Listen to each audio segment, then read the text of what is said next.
Ada bodi mobilnya. Sebuah mobil minibus tersangkut akar pepohonan usai terseret arus deras air Sungai Bajeman di Kecamatan Tragah, Kabupaten Bangkalan, Madura.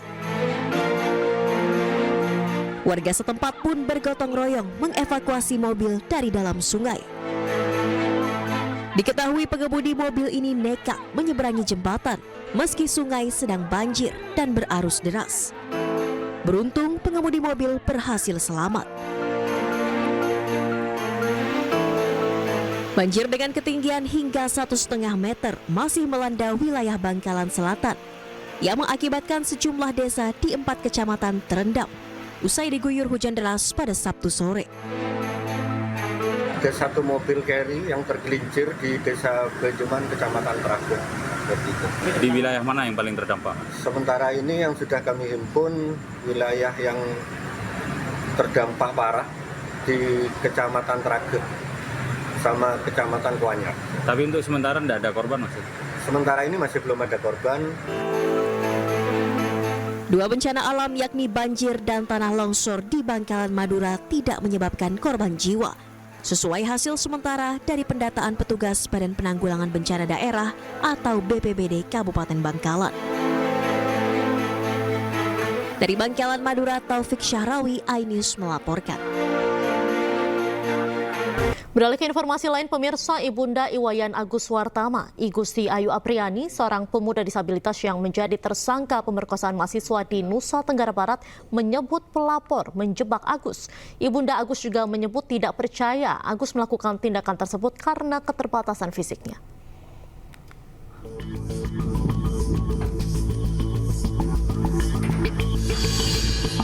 Iwayan Agus Wartama, 21 tahun.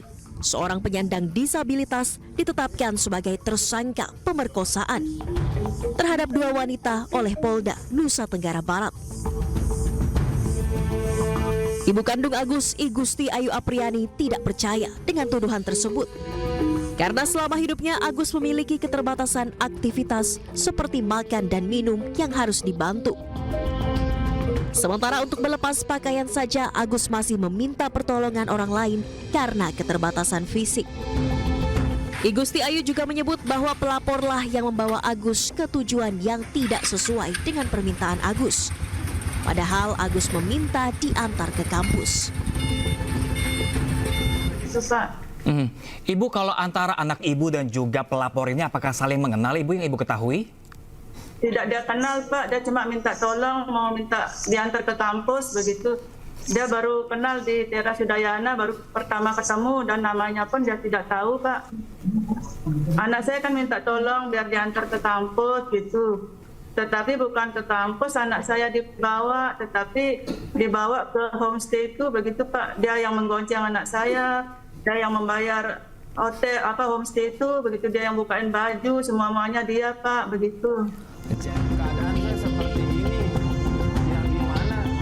Agus juga mengaku bahwa dirinya tidak mengenal pelapor dan baru pertama kali bertemu di kampus.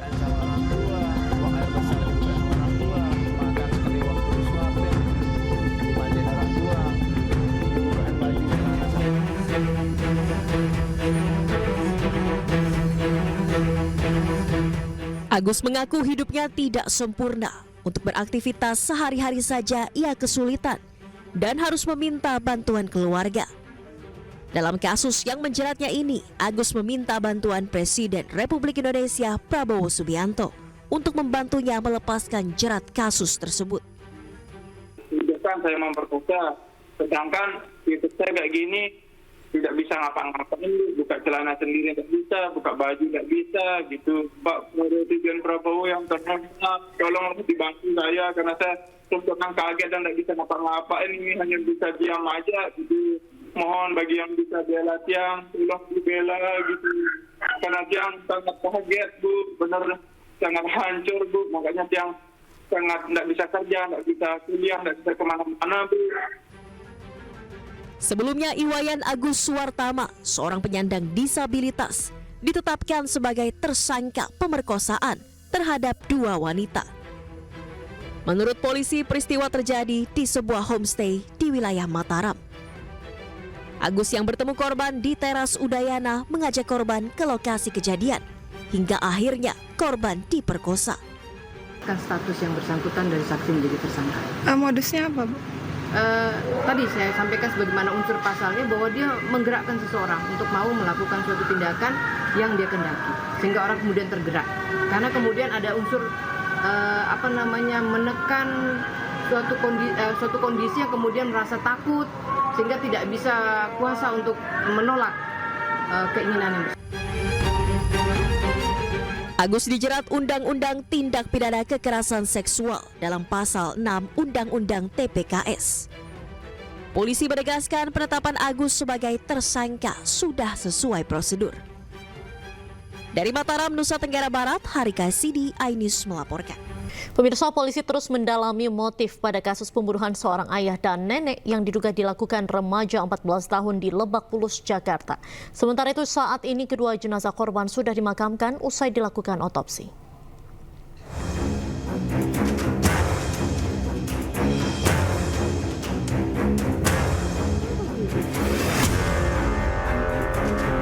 Polisi menggelar olah tempat kejadian perkara kasus remaja berusia 14 tahun yang membunuh ayah dan neneknya di Lebak Bulus, Jakarta Selatan. Olah TKP digelar di kediaman mereka di perumahan Taman Bona Indah Sabtu siang. Olah TKP yang digelar merupakan lanjutan dengan menerjunkan tim Inavis. Polisi menyebut telah mengamankan sejumlah barang bukti dari lokasi kejadian. Sebanyak 5 saksi juga sudah diperiksa, termasuk petugas keamanan komplek perumahan. Kendati demikian, polisi belum dapat membeberkan motif pelaku membunuh ayah dan neneknya. Polisi pun telah memeriksa urin pelaku dengan hasil negatif narkoba. Sekarang ini sudah diamankan, jadi lagi digali dan minta keterangan mengapa kejadian terjadi. Ya, untuk motif sementara masih digali karena memang anaknya masih diam. Sebelumnya, warga perumahan Taman Buana Indah, Cilandak, Jakarta Selatan dihebohkan dengan peristiwa pembunuhan yang diduga dilakukan oleh remaja di bawah umur. Dalam peristiwa ini, 2 orang tewas di lokasi kejadian. 2 jenazah korban, yaitu ayah dan nenek pelaku, ditemukan dengan kondisi bersimbah darah di ruang tamu rumah. Sementara ibu pelaku mengalami luka senjata tajam dan saat ini masih kritis di Rumah Sakit Fatmawati, Jakarta Selatan. Usai menusuk anggota keluarganya, pelaku sempat melarikan diri hingga akhirnya ditangkap oleh petugas keamanan perumahan.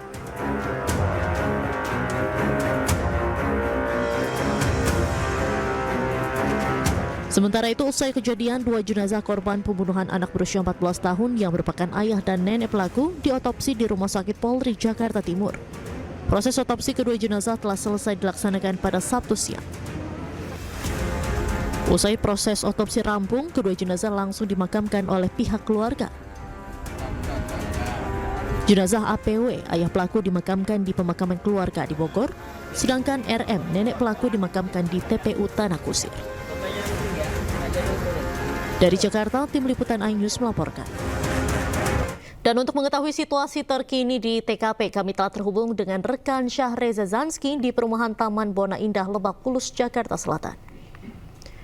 Selamat sore, Syahreza, bagaimana suasana terkini di TKP? Ya, baik Diandra dan juga pemirsa, selamat sore. Melaporkan langsung dari tempat kejadian perkara, pembunuhan dilakukan oleh seorang anak terhadap ayah dan neneknya sendiri di kawasan Lebak Bulus, Jakarta Selatan. Memang kami tadi menerima informasi sudah ada olah TKP dan juga telah didatangkan oleh tim Inavis guna mengambil beberapa barang-barang tertentu untuk penyelidikan lebih lanjut. Namun, Diandra dan juga pemirsa, saya akan menunjukkan kepada Anda seperti inilah situasi daripada tempat kejadian perkara, di mana informasi yang kami terima ini bahkan sudah ada garis kepolisian yang masih membentang, dan untuk di atas sana, Diandra dan juga pemirsa, masih ada bercak darah bekas daripada korban yang merupakan ibu daripada ibu, dan ini ada bercak darah yang di bawah juga ada beberapa bercak darah yang menjadi bukti daripada korban yang merupakan ibu sempat mengalami aksi keji daripada anaknya, di mana ini gerbang masih berlumur darah dan tampak bisa disimak oleh Anda, Diandra dan juga pemirsa. Lalu Tak hanya itu, Diandra dan juga pemirsa, ini garis polisi masih membentang secara lurus dan awak media juga masih menunggu apa saja update menarik daripada suasana di TKP sendiri. Namun bisa dipastikan bahwasanya hari ini dari Polres Metro Jakarta Selatan masih melakukan penyelidikan terhadap pelaku yang merupakan anak umur 14 tahun yang merupakan bocah seorang pria, di mana ini masih dilakukan pemeriksaan forensik Diandra dan juga pemirsa masih berlangsung, dan ini tampaknya pihak Polres masih kesulitan lantaran pihak anak tersebut ini kondisinya secara psikologis masih belum stabil, sehingga masih belum bisa mendalami apa motif yang dilakukan oleh anak tersebut dalam membunuh sang ayahnya dan juga neneknya sendiri hingga menyakiti sang ibunya. Dan untuk diketahui juga Diandra dan juga pemirsa mengenai jenazah korban dari pihak ayahnya sendiri sudah dimakamkan di TPU di kawasan Bogor, lalu untuk dari pihak neneknya sendiri sudah dimakamkan di TPU Tanah Kusir, di mana kedua jenazah sempat dilarikan ke Rumah Sakit Polri Kramat Jati di Jakarta Timur dan sudah dikonfirmasi disemayamkan pada hari ini, sebelumnya di mana dibawa ke keluarga masing-masing lalu disemayamkan yang sudah dikonfirmasi pada hari ini. Dan mengenai kondisi ibu korban Diandra dan juga pemirsa, informasi yang kami terima bahwasanya untuk kondisi sudah membaik, di mana ibu korban dilarikan ke Rumah Sakit Fatmawati, namun hingga saat ini yang bersangkutan belum bisa untuk pulang, masih harus menjalani perawatan intensif di rumah sakit tersebut. Dan Diandra dan juga pemirsa, selain mengenai olah TKP, di mana tadi kami melihat ada tim Inafis pada pukul 2:22 waktu Indonesia Barat, kami melihat ada 3 petugas setidaknya masuk ke dalam dan membawa suatu barang yang tampak terlihat seperti kandang untuk hewan sugar glider yang tampaknya tadi dialasi oleh sebuah plastik dan dibawa oleh tim Inafis untuk dibawa ke Polres Metro Jakarta Selatan. Dan hanya itu barang yang kami lihat dari tim Inafis sendiri, namun bisa dipastikan Diandra dan juga pemirsa bahwasanya kondisi daripada ibu korban sudah mulai membaik, namun masih harus diam di Rumah Sakit Fatmawati untuk menjalani perawatan intensif.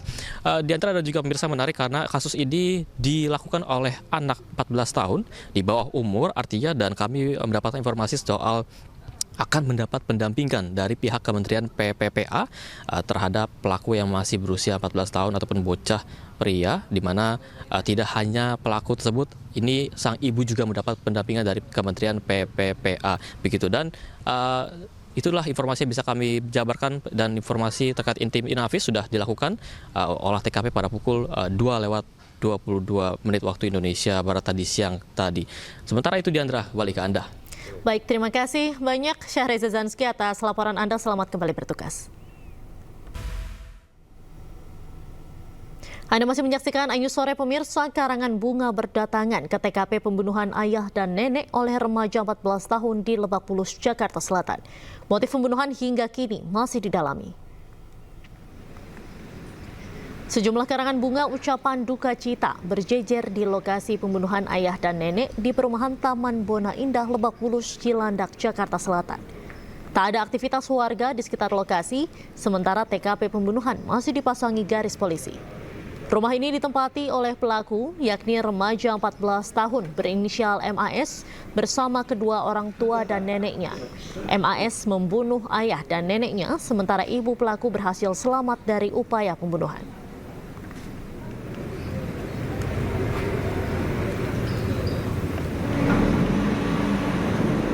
Dan untuk membahas informasi selengkapnya, kami telah terhubung dengan AKP Nurma Dewi, Kasih Humas Polres Metro Jakarta Selatan yang akan bergabung selanjutnya, dan juga psikolog forensik Bapak Reza Indragiri. Selamat sore, Pak Reza.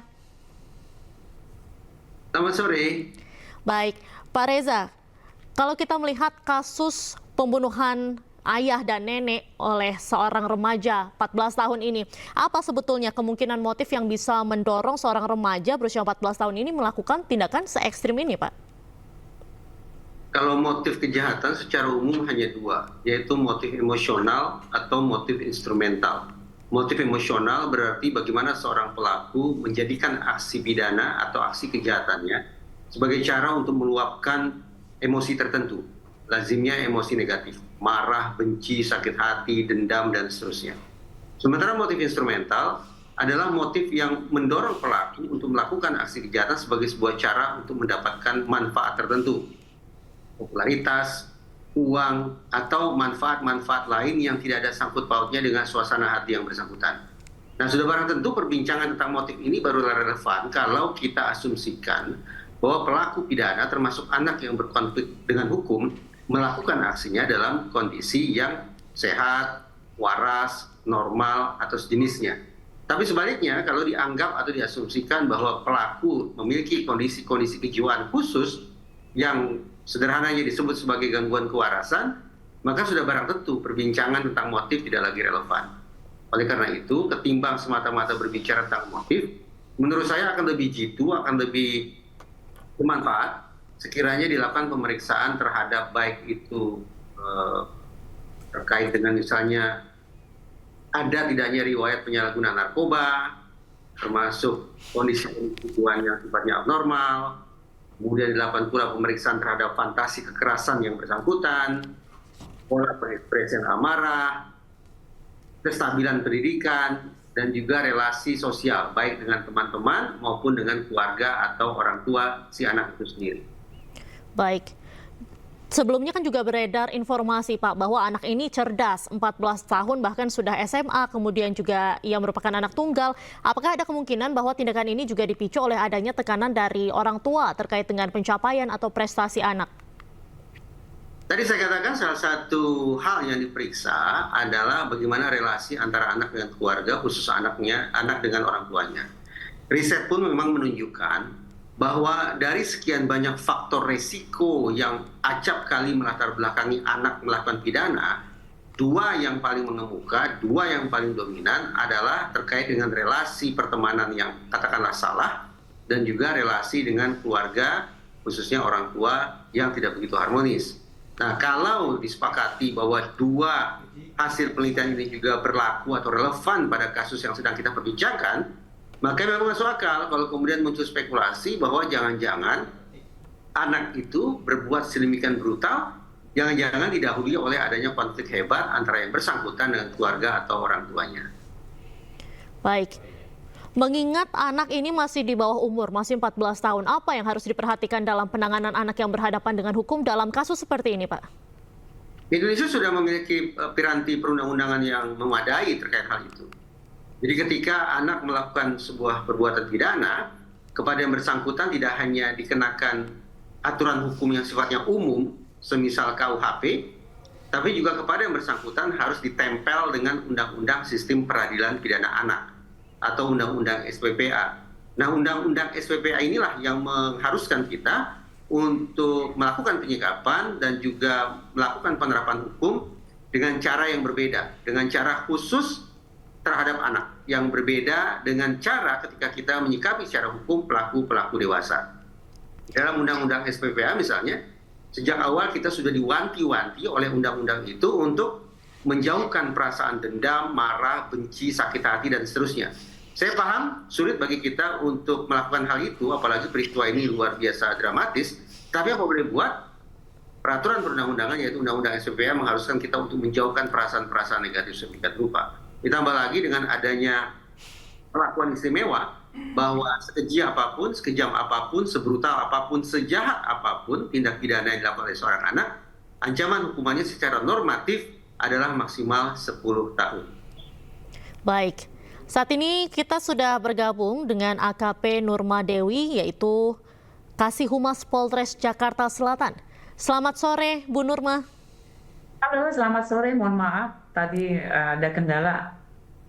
Siap. Ibu, bagaimana Ibu sejauh ini perkembangan kasus anak bunuh ayah dan nenek ini? Apakah polisi sudah mampu mengungkap motifnya? Ya, untuk sejauh ini masih di dalam. Jadi baru saja ada Ibu Menteri PPA berkunjung untuk melihat langsung dan bertanya kepada anak yang berkonflik dengan hukum. Jadi ini masih berlangsung, Ibu masih bersama dengan anak yang kemarin ya, yang kita lihat bersama. Gitu, Mbak. Baik, sejauh ini sudah berapa saksi Bu yang diperiksa, kemudian berdasarkan informasi sementara latar belakang dari pelaku dan keluarga sendiri ini seperti apa? Iya. Kalau saksi kita sudah memeriksa 6 orang ya, jadi dari security, kemudian juga dari ada juga tantenya ya, ada mendampingi terus karena memang anak di bawah umur memang harus ada pendampingan, baik itu dari keluarga maupun dari dari psikiater harusnya. Jadi memang itu kewajiban gitu Mbak. Jadi untuk dari keluarga, memang keluarganya ini tergolong baik-baik saja karena memang selalu didampingi oleh nenek, kemudian kedua orang tuanya. Nah, ini yang kita dapat keterangan dari tantenya yang sekarang juga dari mulai diamankan atau di Polres Jakarta Selatan sudah mendampingi sampai detik ini. Gitu, Mbak. Baik. Sementara itu apakah polisi saat ini sudah memeriksa kondisi kejiwaan pelaku dan bagaimana hasilnya, Bu? Kalau kejiwaan sudah kemarin juga dari Apsitor juga datang ya, sudah ini datang kemudian bertanya. Untuk sementara ini tetap kita untuk semuanya pasti kita berkomunikasi Mbak. Dari Kramat Jati juga sudah kita berkomunikasi untuk segera untuk mendampingi Mbak. Ya, jadi itu yang jelas karena di bawah umur.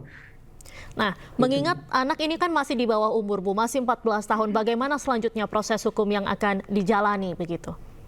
Ya, kalau hukum yang jelas dari kasus yang kejahatan pasti ada sanksinya, itu jelas Mbak. Jadi kita juga di sini menerapkan pasal-pasal sesuai dengan apa yang dilakukan.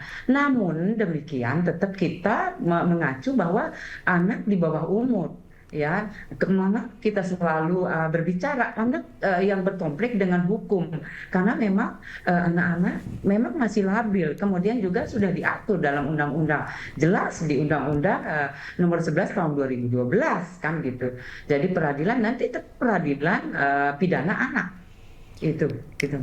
Baik, saya akan beralih ke Pak Reza Indragiri lagi. Pak Reza, kalau kita lihat ini kan bukan hanya kenakalan remaja biasa.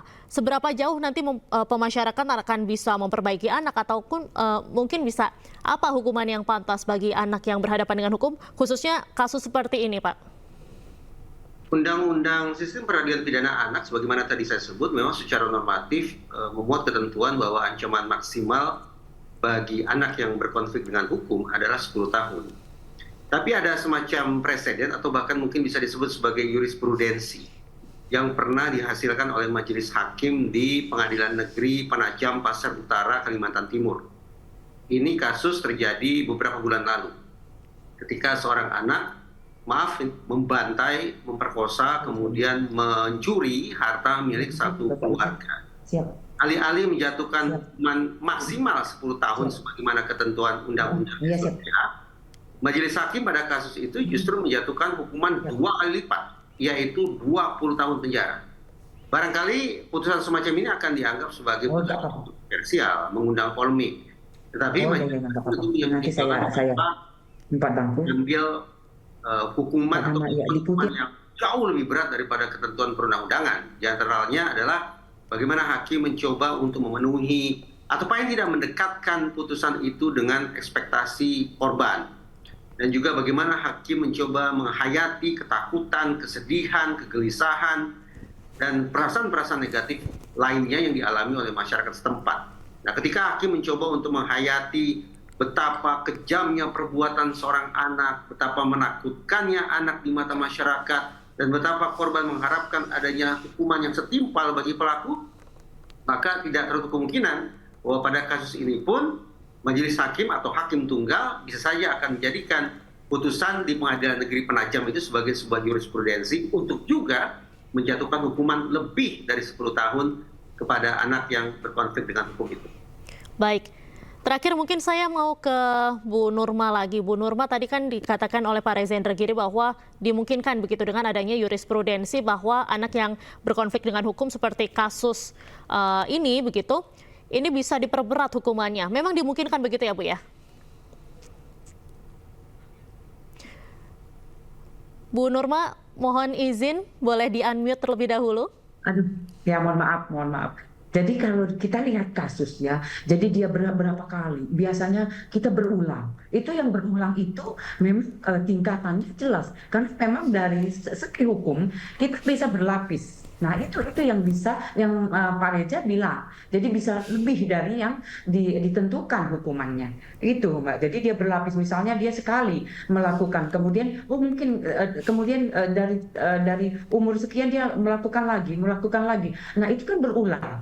Berulang itu memang kita di situ ya jelas kita kasih undang-undangnya berlapis ya. Karena memang di sini kita terapkan dari mulai 338. Kemudian kita subsidiar 351 ya ayat 3, kemudian juga kita di Undang-Undang KDRT 44 ayat 2 dan 3 jelas berarti kita berlapis. Nah itu memang sanksi jika memang ada anak yang melakukan hal yang tidak baik. Karena memang itu efek jerah ya, efek jerah bukan kita harus tegas memang dari segi kita, tapi tetap tadi Reza tadi juga menjelaskan bahwa ini anak di bawah umur. Ya, di bawah umur itu harus memang perlakuan, kemudian semuanya harus sesuai dengan aturannya. Karena memang tidak sama dengan perlakuannya dengan perlakuannya kita kepada orang yang sudah di atas 18. Gitu, Mbak. Baik. Terima kasih banyak Ibu Nurma Dewi, Kasih Humas Polres Jakarta Selatan, dan juga sebelumnya ada psikolog forensik Bapak Reza Indragiri telah bergabung bersama iNews sore hari ini. Salam sehat selalu Bapak Ibu. Anda kembali di iNews sore pemirsa. Tim pemenangan pasangan calon gubernur dan wakil gubernur Jakarta nomor urut 1 Ridwan Kamil Suswono akan mengerahkan kader-kader terbaik guna mengawal proses perhitungan suara berjenjang di KPU. Namun berlandaskan hasil hitung cepat, tim internal pemenangan Ridho mengklaim Pilgub Jakarta 2024 akan berjalan dalam 2 putaran.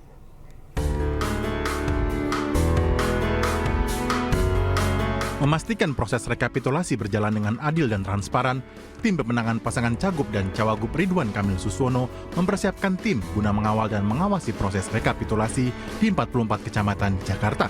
Konsolidasi dan komitmen bersama dari 16 partai pengusung ini memastikan tidak terjadi tindakan manipulatif dalam penghitungan suara di tiap tingkat rekapitulasi KPU.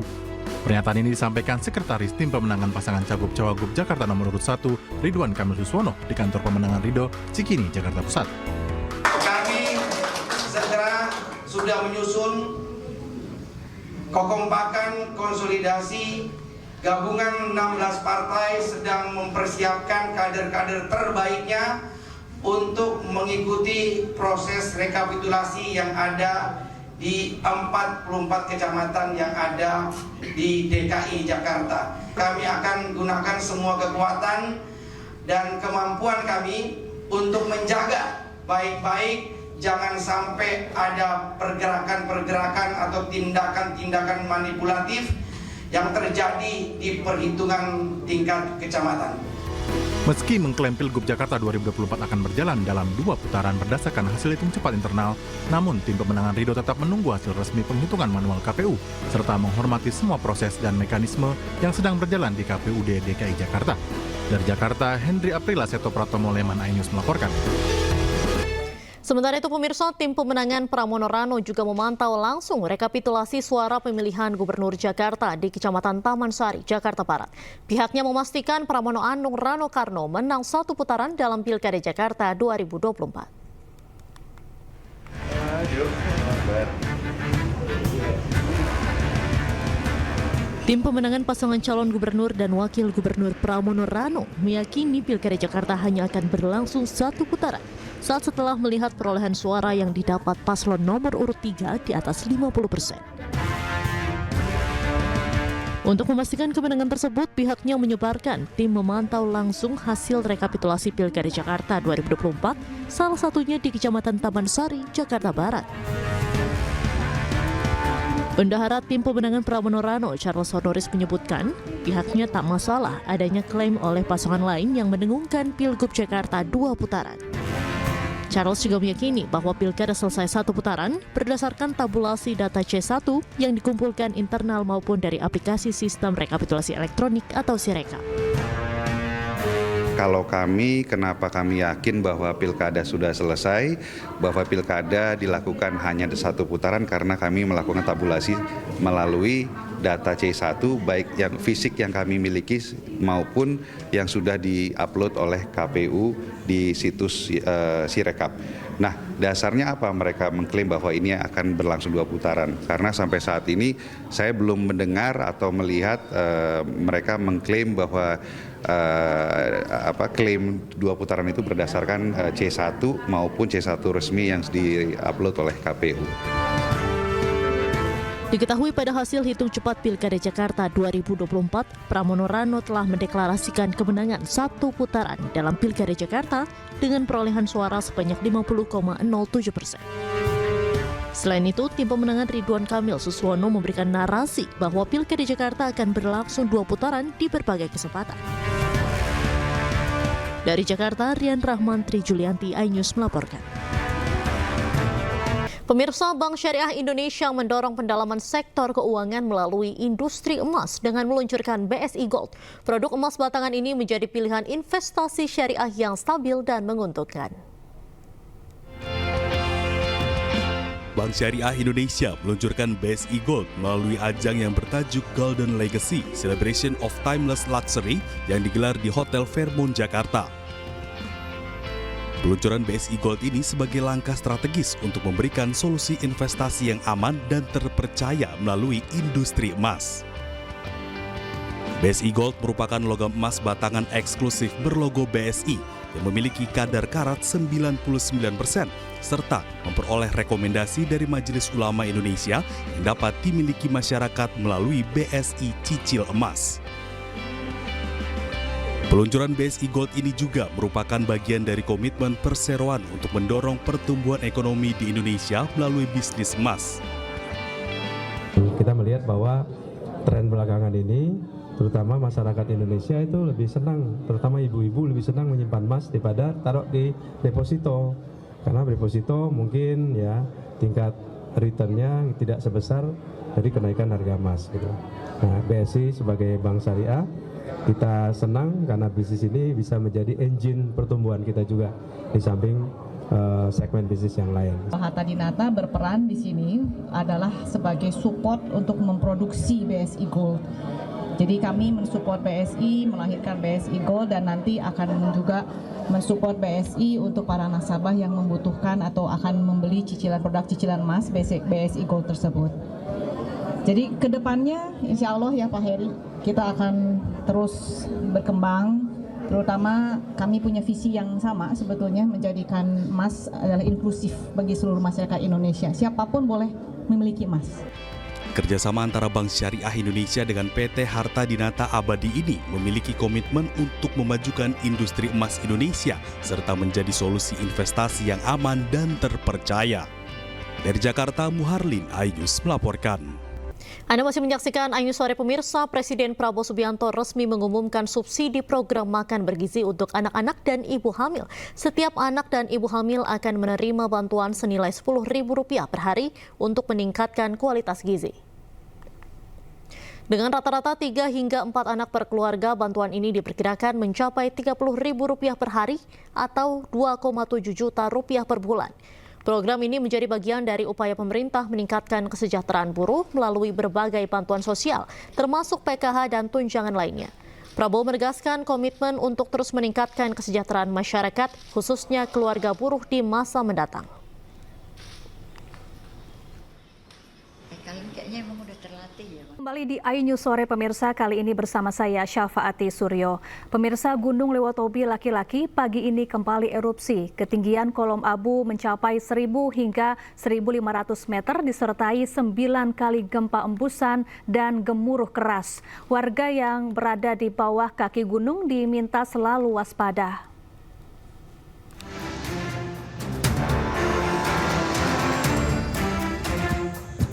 Erupsi terjadi terus-menerus disertai suara gemuruh berkekuatan lemah hingga sedang. Kabut asap kawah dengan tinggi 1.000 hingga 1.500 di atas puncak kawah menyelimuti Gunung Lewotobi laki-laki. Masyarakat di sekitar Gunung Leotobi laki-laki diminta untuk tidak melakukan aktivitas apapun dalam radius 7 km dari pusat erupsi Gunung Leotobi laki-laki. Masyarakat juga diminta untuk waspada terhadap potensi banjir lahar hujan pada sungai-sungai yang berhulu di puncak gunung. Jika terjadi hujan dengan intensitas tinggi, terutama di daerah Duli Pali, Padang Pasir, Nobo, Klatanlo, Hokeng Jaya, Boru, dan Nawakote. Hingga saat ini Gunung Leotobi masih terus mengalami erupsi disertai gemuruh dengan status gunung di level 4 atau awas. Dari Flores Timur, Joni Nura, iNews melaporkan. Pemirsa, akibat diterjang angin kencang, sejumlah atap ruang kelas di sekolah dasar negeri di Jember ambruk. Peristiwa terjadi saat kegiatan belajar mengajar tengah berlangsung.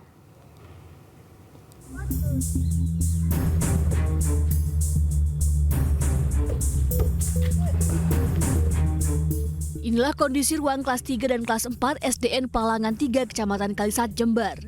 Ruang kelas ambruk akibat diterjang angin kencang. Peristiwa terjadi saat kegiatan belajar mengajar berlangsung. Akibatnya 2 orang siswa terluka. Hingga kini kegiatan belajar mengajar siswa tetap dilaksanakan di tenda sementara yang didirikan BPBD Jember. Itu tuh ada kegiatan belajar mengajar. Setelah latihan pramuka, anak-anak masuk. Pas waktu itu pelajaran matematika sebentar hanya masuk sebentar, terus ya itu kejadian tuh. Ketika dilihat setelah kejadian dilihat kuda-kuda itu sudah patah.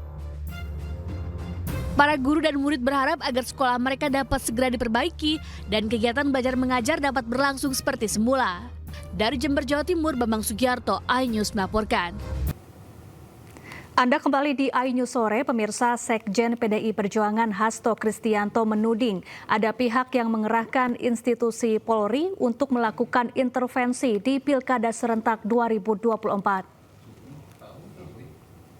Memperbaiki demokrasi sebelum seluruh bangsa ini crash bagaikan pesawat terbang yang dipimpin oleh seorang kapten yang hanya mengedepankan suatu janji-janji yang sifatnya populis. Inilah yang juga menjadi pegangan dari PDI Perjuangan di dalam Pilkada serentak ini. Ketika kami mempersoalkan tentang fenomena partai coklat, fenomena bagaimana Jokowi terus digerakkan oleh ambisi-ambisi kekuasaan demi kepentingan keluarga dan pribadi, dan kemudian membuat suatu norma-norma baru sehingga kepolisian Republik Indonesia yang seharusnya mengabdi kepada merah putih, loyal kepada Presiden Prabowo Subianto, di dalam praktek banyak disalahgunakan untuk kepentingan politik praktis. Karena itulah kami mengajak seluruh aparatur kepolisian Republik Indonesia, mari kita jaga spirit Polri Merah Putih. Kita jaga seluruh keteladanan yang diberikan, seluruh kepercayaan rakyat, mandat rakyat di dalam menegakkan keadilan dan ketertiban hukum. Ini ada tampilan bagaimana Jenderal Hugeng yang menjadi panutan. Beliau bukan politisi, beliau polisi merah putih, bukan parcok. Sementara itu, Kapolri Jenderal Listio Sigit Prabowo memerintahkan anggotanya untuk menjaga netralitas dalam penyelenggaraan Pilkada serentak 2024. Hal ini disampaikan beberapa hari sebelum pencoblosan Pilkada serentak. Netralitas ini tentunya juga menjadi sorotan ASN, TNI Polri, tentunya disorot terkait dengan masalah netralitas. Hati-hati dengan ini, karena ini menyangkut kredibilitas rekan-rekan di lapangan. Kita ke informasi lain pemirsa, Presiden Prabowo Subianto resmi mengumumkan subsidi program makan bergizi untuk anak-anak dan ibu hamil. Setiap anak dan ibu hamil akan menerima bantuan senilai Rp10.000 per hari untuk meningkatkan kualitas gizi. Dengan rata-rata 3 hingga 4 anak per keluarga, bantuan ini diperkirakan mencapai Rp30.000 per hari atau Rp2,7 juta per bulan. Program ini menjadi bagian upaya pemerintah meningkatkan kesejahteraan buruh melalui berbagai bantuan sosial termasuk PKH dan tunjangan lainnya. Prabowo menegaskan komitmen untuk terus meningkatkan kesejahteraan masyarakat khususnya keluarga buruh di masa mendatang. Bahwa program-program kami termasuk makan bergizi untuk anak-anak dan ibu hamil juga kalau dihitung merupakan suatu tambahan kesejahteraan karena buruh tentunya punya keluarga dan punya anak. Kalau kita rinci program bergizi ini nanti rata-rata minimumnya atau rata-ratanya kita ingin memberi indeks per anak, per ibu hamil itu Rp10.000 per hari, kurang lebih. Kita ingin 15.000, tapi kondisi anggaran mungkin 10.000 kita hitung untuk daerah-daerah itu cukup bermutu dan bergizi. Kalau rata-rata keluarga golongan yang berada dalam keadaan katakanlah di desil-desil bawah itu kita perkirakan anaknya rata-rata 3-4. Berarti tiap keluarga bisa menerima minimal rata-rata bisa Rp30.000 per hari. Ini kalau 1 bulan ini bisa 2,7 juta. Jadi kalau ini semua dengan bantuan bansos dan perlindungan sosial lainnya, termasuk PKH ya, dan bantuan lain, saya kira upaya pemerintah untuk mengamankan semua lapisan masyarakat, di antaranya kelompok buruh, saya kira sudah sangat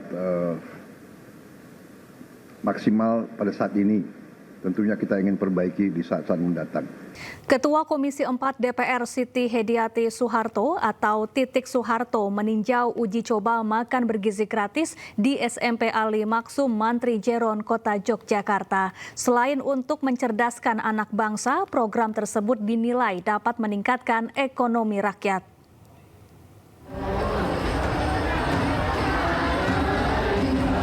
Ketua Komisi 4 DPR RI Siti Hediati Soeharto atau Titi Soeharto Sabtu siang mengunjungi SMP Ali Maksum, Mantri Jeron, Yogyakarta. Ia meninjau langsung uji coba makan bergizi gratis yang merupakan program Presiden Prabowo Subianto. Ratusan siswa antusias mengikuti kegiatan ini. Program makan bergizi gratis dengan menu olahan ikan serta sayuran ini diharapkan dapat mencerdaskan anak bangsa sekaligus meningkatkan ekonomi rakyat. Ini merupakan program pemerintah untuk mencerdaskan anak-anak. Jadi anak-anak kita supaya lebih cerdas lagi, supaya bisa nanti ke depan bisa menjadi pemimpin-pemimpin bangsa yang berkualitas. Jadi ini karena programnya dari Kementerian Kelautan Perikanan, jadi menunya ikan, nasi, ikan sama sayur ya Pak ya. Nilai strategisnya apa? Satu, serapan dari produk mereka itu meningkat, pasti dibeli, ya kan? Kemudian pertumbuhan ekonomi lokal, dan yang kedua itu adalah menjamin peningkatan kualitas gizi bagi masyarakat, terutama bagi generasi muda. Dalam memperingati Hari Ikan Nasional, pemerintah telah membagikan 200.000 paket dalam uji coba makan bergizi gratis dengan resep lokal. Dari Yogyakarta, Gunato Farhan, iNews melaporkan. Kita beralih ke informasi olahraga. Pemirsa, Timnas Indonesia melakoni pemusatan latihan sejak Kamis lalu menjelang ASEAN Cup 2024 atau yang sebelumnya dikenal dengan Piala AFF di Gianyar, Bali. Sempat dipanggil, skuad Garuda kemungkinan besar tidak akan membawa Justin Hubner dan Ivan Jenner.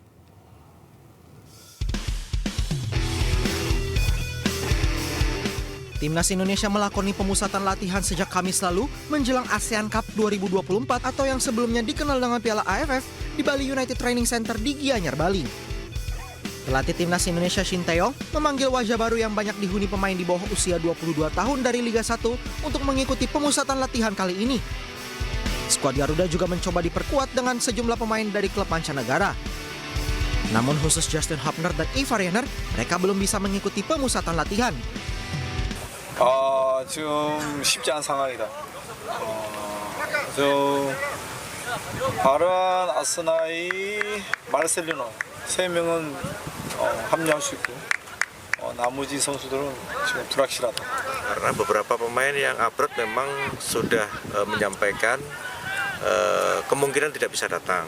Seperti Justin, mungkin juga sampai dengan hari ini belum ada kabar. Kemungkinan juga tidak bisa bergabung.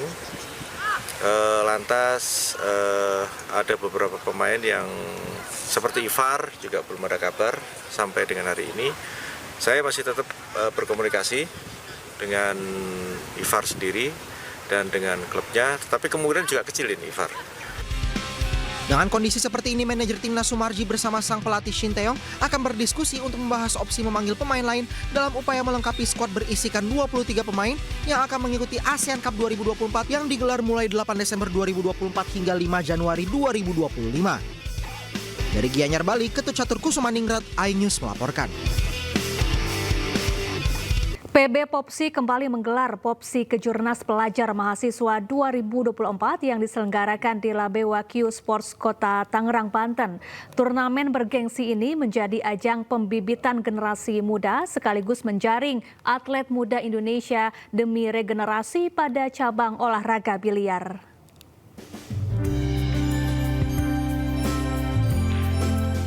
PB Popsi kembali menggelar turnamen biliar Popsi Kejurnas Pelajar Mahasiswa 2024 untuk kedua kalinya dengan 2 nomor pertandingan, yakni 9-ball single putra dan 9-ball single putri. Dengan kehadiran ajang ini menjadikan anak-anak muda dapat menunjukkan bakatnya di cabang olahraga biliar, sekaligus memberikan peluang bagi mereka yang bercita-cita meraih prestasi dan mengharumkan nama Indonesia di kancah nasional maupun internasional. Agar mendapatkan kejuaraan dan ilmu gitulah. Karena hobi dong.